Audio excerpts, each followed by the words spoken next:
These long dog days of summer, I mean, we just made it through a heat wave. Mama was parched through this heat wave. I was hitting up Dunkin' every single day, and I will continue to probably for the rest of my days, but especially this summer. Dunkin' is helping everyone stay cool this summer with its lineup of refreshers. These drinks are packed with bold, fruity flavors and served ice cold. It's amazing. Dunkin' refreshers are the perfect afternoon pick-me-up. I like to start my morning with them personally, and then sometimes I go back for a second one because I'm just feeling crazy. They come in a variety of delicious flavors, including fan favorites mango pineapple and strawberry dragon fruit. And then for a limited time, there's black cherry and there's pink pineapple. I'm going to tell you something right now, and it's a bold claim, let me tell you, but I stand behind it. Pink pineapple will change your life. It is so good. It has me feeling like I'm sitting in a pool, resort side, just living, honey. It's so yummy. Try your favorite flavor with green tea, sparkling water, lemonade, or Dunkin's all-new limeade. I haven't tried the limeade yet, but I'm going to. Usually I get my drinks made with green tea and occasionally lemonade, but I do really like the green tea. Or if you don't want to build your own, try one of Dunkin's curated refreshers like the Cherry Lime Ricky or the Ultimate Pink Daydream. The Cherry Lime Ricky, scrumptious. I could drink like 3 of these a day. They're so freaking yummy. Head to Dunkin' today and find your favorite refresher. Dunkin' refreshers contain less than 1% fruit juice. Limited time offer. You know what's really terrifying? That unfinished college degree lurking in the background, just sitting there waiting for you. That's where Southern New Hampshire University comes in. With flexible online degree programs, there's no commuting, no rigid schedule, and no more excuses. Plus, they have some of the lowest online tuition rates in the U.S. Visit snhu.edu/morbid to learn more before your degree becomes just another story about what could have been. Every good detective needs a partner to support them on important cases. Think of a State Farm agent like your sidekick, there to help you along the way in your search for coverage. State Farm can help you choose the coverage you need, whether it's for your home, car, boat, or even RV. With so many options, it's nice knowing you have help finding what fits for you so you can get back to solving all of life's bigger cases. Go to statefarm.com or use the award-winning app to connect with a local agent and get a quote. Like a good neighbor, State Farm is there. Hey, weirdos, I'm Ash. And I'm Alaina. I'm Spencer. And I'm Madison. And this is a morbid/gossips bridal crossover.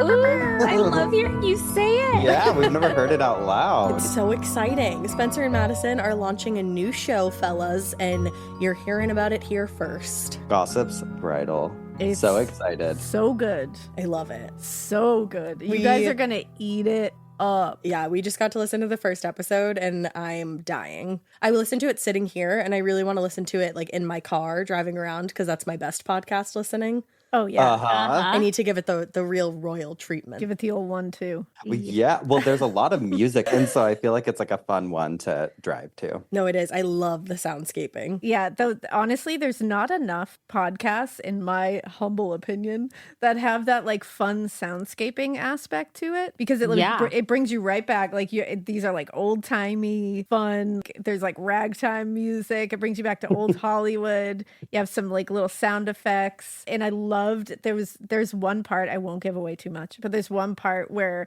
your voice kind of goes into like old radio voice. I love that part. And I love it so much. I got so excited when I heard it. Fades out. It's so cool. I feel like we really wanted to just give this more of a cinematic feel. I mean, Madison and I love old Hollywood so much. It's all just stuff we're so excited to talk about. The music and the soundscaping. For me, it feels like you're listening to a movie or TV show or something. Yeah. We really definitely wanted it to feel that way. And I mean, Spencer has Cult Leader, and then together we have Obituary. And although this is different, I feel like we still tie in a ton of things. We tie in a ton of, obviously, gossip, some crime. Uh-huh. We're so excited about it. No, it's like the perfect meld of both of you because you're like quintessential old Hollywood babes. I love it. Yeah, it's true. That's the best compliment. No, you Thank really you. are. And this felt like a natural progression from cult leader obituary. Like it just like works. Yeah. It makes sense. Yeah. I feel like it's something that when we started toying around with the idea of it, we're like, oh, it makes sense. And the name also comes from the name of like a medieval torture device that was placed on like a bridle that was placed on women's heads for gossiping. And with the first time we ever heard about those on obituary when we were covering them, we were laughing because we're like, we would have fully ended up in those. We were just saying that. We me would and all Alaina. be there. Like, damn, I'd be screwed. They'd be parading me around town. Double one. Yeah. And so you'd have to be there like with your partner With in your partner crime, in gossip. and we fully would have Stop been it. marched around town and made a fool of. And probably not 100%. learned our lesson. Oh, absolutely not. Yeah, just every No. week, every Friday, you guys are just like, hey, it's us again. Out here in the town It's like- square. Hey, Maybe next villagers, we've done it again. I'll try again. So what did make you guys come up with the idea? Like, were you sitting around talking about gossip bridles? How did this happen? I think it was actually Hedda Hopper that we talked about first before even thinking of like, what are we going to call this? Hedda Hopper is who the first episode focuses on, and there's kind of tie-ins to her later in the first season. But we both had read her book, and we both were just kind of obsessed with her because she was, this infamous gossip of such an important era to us. And she made cameos on I Love Lucy, so it's like we'd seen her around, and I feel like, well, we didn't see her around in person. She died in the 60s. But I'm like, wait, Not that do old. tell. You did. Your former self saw her. But we around knew town. we wanted to do a show talking about her. And initially we were like, can we just make a whole podcast about Hedda Hopper? But then as we started looking into her story, it naturally led us to talking about another famous gossip from that era. And then we have 8 gossips that we're talking about in this first season, and they all kind of connect to each other somehow. And I it's love kind of that. all sandwiched between Hedda Hopper and this other rival of hers. Ooh, a Yeah. rival. Hedda Hopper and Luella Parsons kind of go hand in hand. So we'll learn about Luella Parsons later on. There's so many feuds that Hedda had and so many people that she gossiped about. She's like the anchor to the whole thing, and it all ties in. I love that it just kind of like naturally spindled out, like with what, because that's one of my favorite things is when you'll start a story and then you see like all these other little avenues that you want to go down. And sometimes you're like, I can't go down all of these in one story. Like, I'm making this too complicated. And it's really smart that you guys were like, you know what?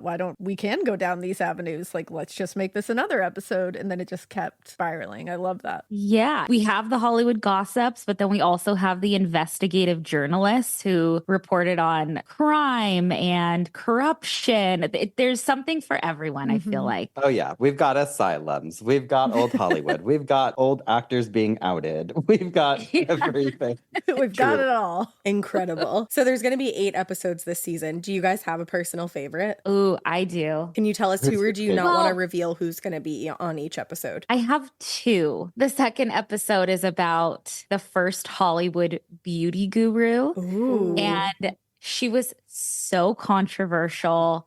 I mean, from diets to just beauty regimens, she was awful, but also so fascinating, And she was kind of like a mini gossip herself. Like, she had stories about all of her clients. And then my second is probably the first crime investigator. I'm trying not to give too much away, but she was a crime investigator, and Nellie? no, not Nellie Bly, Aggie Underwood. Oh, Aggie Underwood. Yeah. Oh, these Wait, names. shut up. I am literally doing a case right now, and Aggie Underwood is part of it. Holy shit. We talk about her a little bit. We Yeah, it's like focus brief. more on her coverage of the Black Dahlia case. Okay. Oh, yeah. Yeah, because And- she was the first. Yeah. And kind of like nicknamed her. So Oh, wow. Okay. Oh, I can't wait for that episode. Oh, that's really cool. Nellie Bly is the one who American Horror Story kind of based Asylum off of her. Like, she went undercover Oh. into an insane asylum. Okay. Okay. And Yeah. just, yeah, kind of like blew the lid Blew off the of lid all off of the it. place. I think what's Decade. interesting too is in another episode, we're covering Walter Winchell. And it's really interesting to see the way that his life paralleled another gossip that we talk about, Matt Drudge. because it's fascinating to see how political coverage was done then, parallel to how it's done now. And even with the gossips, like all of the salacious rumors, the different stories that were being fed, it's kind of like the foundation of all the press and media nowadays.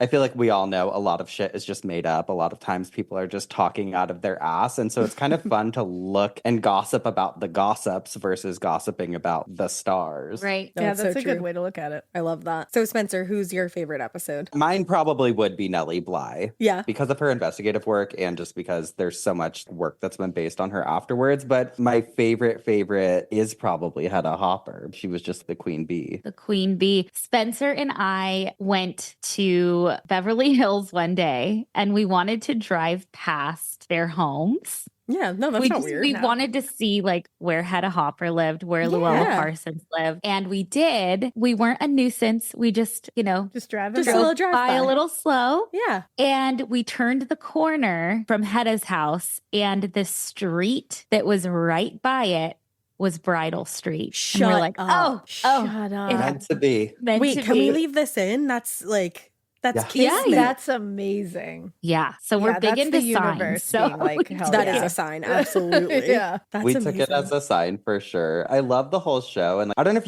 either of you watched, did you watch Hollywood, the show? I think it was on Netflix. Ryan Murphy did it. No. It sounds up my alley though. I know. don't know why I don't didn't. even know if I've heard of this. Yes. Cut that. Cut that. It doesn't make sense. Yes. Cut it. Not real. Didn't make sense.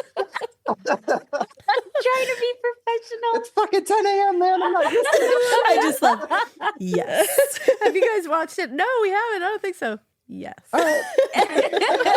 Very good. Very good. That was amazing. You guys are so Perfect. funny. Perfect. Love. Just ended on that. Yes. All right. Now going into the episode. Yes. All right. So last question before we kind of wrap this up and give listeners a little taste of what they're going to see over on your feed. What surprised you guys most doing this? Like, was there anything that popped out to you that you were like, holy shit, I never realized that, or anything like that? I'll say that history repeats itself. Yeah. Like I was like, oh, nothing's that different from going and picking up like People magazine or reading about gossip online. Nothing changes. No, that's so true. I'm excited to listen and like compare what was happening then to what's going on now. It's not anything different. Yeah. It's all the same. It's all the same. It's just how we consume it changes. Mm-hmm. Like gossip is just a constant Yeah. and we love it. Yeah. It's It'll not always going be anywhere. here. What's that old saying that they say? I get it wrong every single time I say it, but it's like, let's sit sideways and talk straight. Is that it? Ooh. Is that what it is? Hold on, I'm going to Or sit Google it. straight and talk Sideways. sideways? No, I think it's sit sideways and talk straight. It's sit crooked and talk straight. Like let's be Crooked. straight up about it. Okay. Ah, I like that. I feel like that's the I- vibe of your show. Let's sit crooked and talk straight. I love it. All right. Well, we're going to plug a little bit of the first episode. We're going to give you guys like the first 15 minutes to listen to. And then you have to go on over to Spencer and Madison's feed on Gossip's Bridle and listen to the rest. Just so everyone knows, it's like a horse bridle. So it's Bridle. You guys Yeah. are killing it. You have other exciting things going on. Like you So wrote a many. friggin' book. We did. We wrote a book that comes out August 20th. Yes. It's big and hot. It's the Big Hot Book of Death. Yeah, I guess we should say the name. Obituary, the Big Hot Book of Death. And we are so excited for that. We have our little book tour, and then we're doing a fall tour as well for Obituary Live. And I'm excited because we actually get to see you guys because we're coming Yay! to Boston on October 25th. Yes. So excited. That's going to be so much fun. And then we'll also be in New York, September 14th, Chicago, September 21st, and Seattle, October 4th. But I feel like it's Hell going to be yeah. a really good time. Yes. We want to get back on the road. It's a little mini tour. Yeah, now that we've gossiped, we're like, put us back on a stage. We got more shit to talk. And I'm telling you guys, the live shows are so much fun. Oh my Like, God. just The you one that gotta we do went it. to in Somerville was like one of the most fun nights I've ever had. It's hilarious. Those tickets. Get your you never tickets, know what you're going to everybody. see. Yes, obituarypodcast.com. All things can be found there. Do it. All exciting things. And the most exciting thing can be found over at Gossip's Bridle, Bridle. Hell yeah. Without further ado, here's some of the episode. Listen.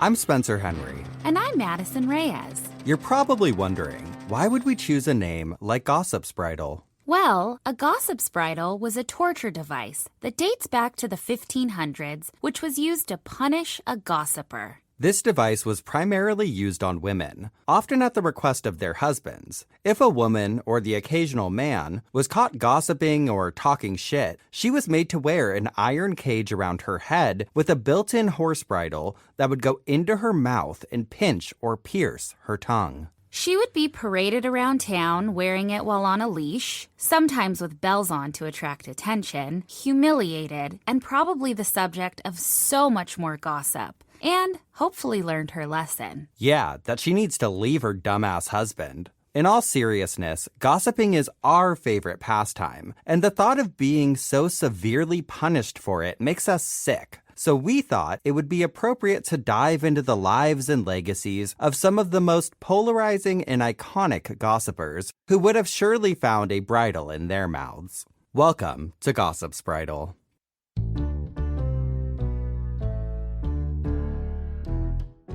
It was always Hollywood, do or die.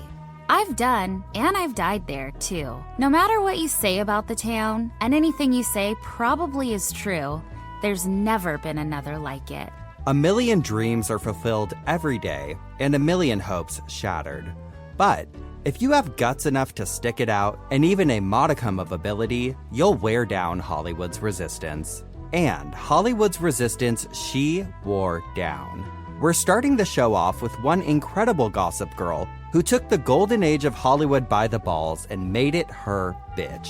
From love affairs to bad taste, wardrobe malfunctions to politics, religion, and even murder, nothing was off limits in her widely read newspaper columns, which captivated an impressive 35 million readers at its peak.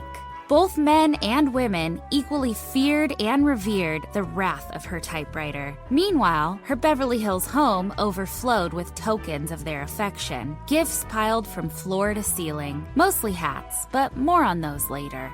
She was adored by few, despised by many, and had the time of her life through it all. While we have a few choice words for her, there's no denying she became an icon in her own right. So let's dive into the juicy gossip about Miss Hedda the Hat Hopper.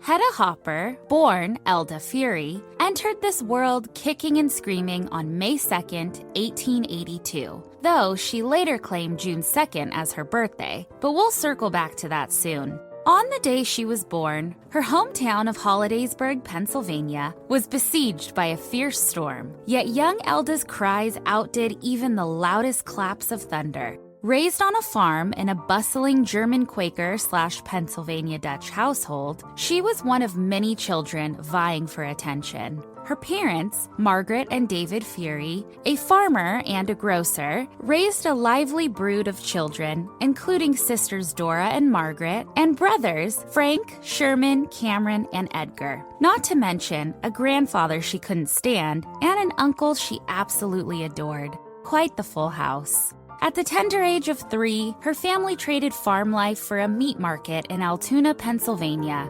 It was there, amid the butcher blocks and meat hooks, that she learned not just about the anatomy of animals, but about the anatomy of fear itself. Hedda would later say this early exposure to the butcher's life left her fearless, a trait that would serve her well in the cutthroat world of Hollywood. Hedda was quite the little hustler from the get-go. In her memoir, From Under My Hat, she recounted a story from her childhood saying, "Once upon a time, there was a 6-toed cousin, mine. When I first laid eyes on him, I knew I was destined for show business. The neighborhood kids were too poor to fork over pennies, so I charged them 5 pins, or was it pennies, we might never know, just for a peek at his unusual toes. Back then, as Elda Fury, I was already in the business of spectacle."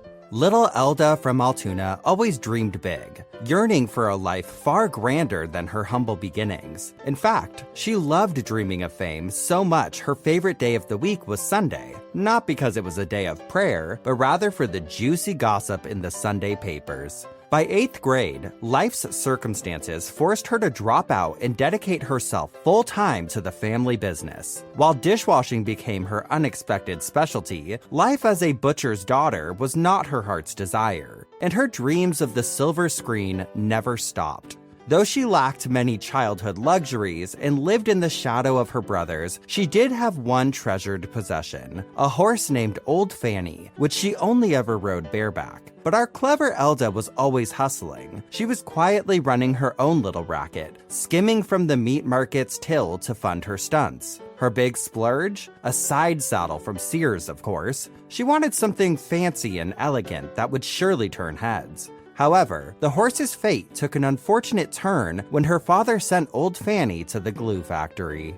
In her book, Hedda recounts a particularly daring escapade involving her older sister Dora and Dora's boyfriend, a dashing doctor and war hero. Hedda was smitten, not so much with him as with the idea of escaping the daily grind of the meat market. She concocted a plan to snag his attention by any means necessary. One of her tactics? Pretending to sleepwalk into the parlor while he was visiting, wearing a cute nightgown, just to steal a glimpse of him. Despite getting caught and reprimanded, she didn't give up. Her schemes escalated to dramatics. One day, in a wild bid for attention, she grabbed a gun, stormed into her parents' bedroom, and pulled the trigger, thinking that an injury would surely force a heroic rescue from her sister's hot boyfriend. Luckily, the gun wasn't loaded, and no real harm was done except to her pride. Neither the doctor's attention nor his affection was captured that day, and soon after, he vanished from town, leaving both sisters behind. No one ever heard from him again.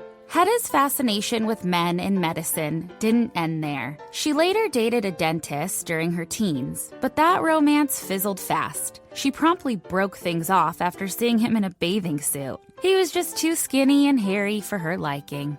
In 1898, when Hedda's father left to try his luck in the Klondike Gold Rush, she was furious at being left behind. Desperate to break free herself, she instead stepped up and faced the reality of needing to support her mother and siblings. Feisty little Elda Fury devised a plan to become the family's breadwinner. Within a year, she transformed herself into a badass bill collector. It turned out, her father had been overly lenient with borrowers, leaving a trail of unpaid debts owed to him. Armed with nothing but her audacity, she confronted every debtor, channeling what she imagined an actress would do. Her strategy? A charming smile paired with an undercurrent of steely intimidation, escalating to absolute hysterics if necessary. It was a performance that paid off, literally. She managed to collect enough to sustain her family for an entire year, all while still a teenager. Hedda was nothing if not fearless.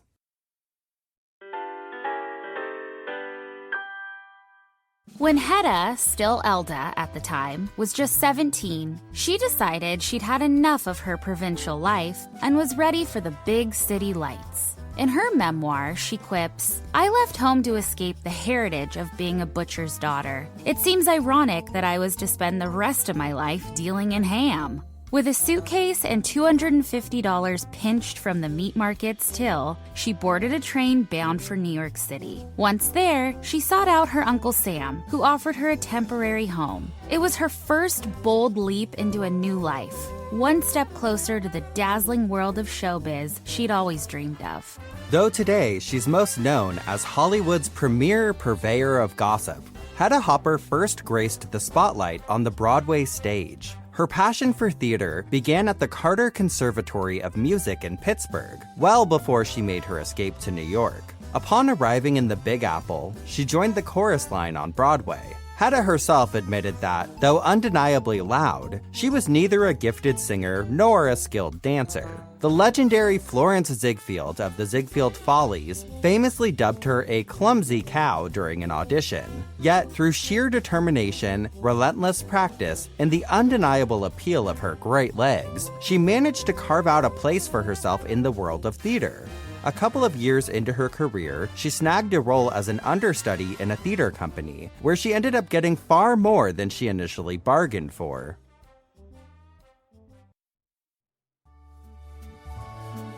It was here Hedda met the towering William de Wolf Hopper, an accomplished actor, singer, producer, and vaudeville star during her early years on stage. She affectionately referred to him as Wolfie and was smitten by his charisma. She wrote about him saying, "To me, De Wolf was something special, something new under the sun. I had been on the stage only a few years when I joined his company. His massive size, his voice, his storytelling gift. Wolfie was a 6'3" riot. From the moment I saw him, he fascinated me." Known for his robust voice and infectious humor, De Wolf captured the hearts of many. His vivacity was later captured in his 1927 autobiography, fittingly titled, "Once a Clown, Always a Clown."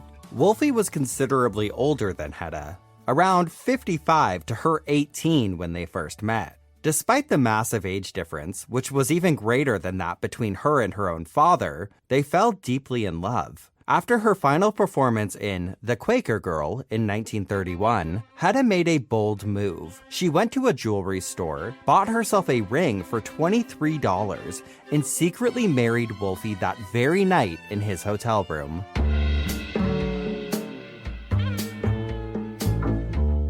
Wolfie, a man of, let's say, transient tastes, never owned a home. He preferred the luxury of hotels instead, choosing to spend his money on cars rather than houses. Affectionately known as the husband of the country due to his numerous marriages, he eventually married Hedda, who was still known as Elda at the time, making her his fifth wife. After marrying Wolfie, she made a decisive break from her past. She no longer wanted to be known as Elda Hopper. Why? Because Wolfie's previous 4 wives all had similar sounding 2-syllable names ending in A. His first marriage was to Ella, his second cousin. They married more out of convenience than romance. Both were actors determined not to let romantic partners interfere with the trajectory of their careers. So they married each other. His second wife, Ida, was a member of his acting company and the mother of his son, Jack. The third, Edna, was not just his co-star, but also a savvy financial manager. His fourth wife, Nella, embodied the quintessential prima donna vibe, adding yet another layer of drama to his personal life. Elda decided it was time for a change, but it was more than just a change of a name. It was a declaration of her individuality. And so, Elda transformed into Hedda, setting herself apart from his past wives, and more importantly, stepping into a new identity that would soon become legendary in Hollywood. And why did she choose Hedda? Well, performing in The Quaker Girl was a pivotal chapter in Hedda's life because it brought her to a friendship with her co-star, Theda Bara, a massive spiritualist. Theda's influence led Hedda into the world of spiritualism, and although Hedda was initially enthusiastic about diving into these spiritual teachings, she started experiencing eerie phenomena like mysterious tapping on her walls, which quickly made her realize spiritualist life was not for her. But she must have still been vibing with it at this point because, like any normal person would, she consulted with a numerologist named Mrs. Cochrane to help her through her transformation. For a mere $10, Mrs. Cochrane proposed the name Hedda, promising it would bring a positive change. Despite still ending in an A and having 2 syllables, Hedda resonated with her. It felt right. She claimed that adopting this new name was like finding her true self. And it worked. She blossomed into a more assertive, confident, and joyful person. Hedda even revamped her birthday from May 2nd, 1885 to June 2nd, 1890, embracing a completely new persona, new name, and age. Iconic. With her new identity, Hedda told her parents back in Altoona about her marriage to Wolfie. Their response was less than enthusiastic. They issued this statement to the press. The Fury for generations have revered the sacredness of the marriage vow, and the report that my daughter, Elda, has married De Wolf Hopper pains me greatly. If Hopper loves my daughter and means well, I will be satisfied, but if he married her like he took up with his other 4 wives, as he would a plaything, it will be an outrage that her old dad will not stand for. And then you U.S., there's a break-in every 26 seconds. But when intruders step near, Simply Safe Home Security steps up. Stop. This is Simply Safe. Police are on the way. Using AI alerts, U.S.-based live agents help deter break-ins. Simply Safe, no long-term contracts. Save 50% on your new system with professional monitoring at simplysafe.com/SXM or with promo code SXM. Outdoor deterrence requires a Simply Safe Active Guard outdoor protection plan starting at $49.99 a month. Visit simplysafe.com/licenses for alarm license information. Tennessee 2012. Talk about regrets. We all know someone who's been in a car accident and said, I don't need to call a lawyer, only to regret it after their pain and damages were worse than expected. When someone hurts you, you deserve to be compensated fairly. Morgan & Morgan is America's largest injury law firm, fighting for the people for over 35 years. Injured? Visit forthepeople.com/podcast. That's forthepeople.com/podcast. Their fee is free unless they win.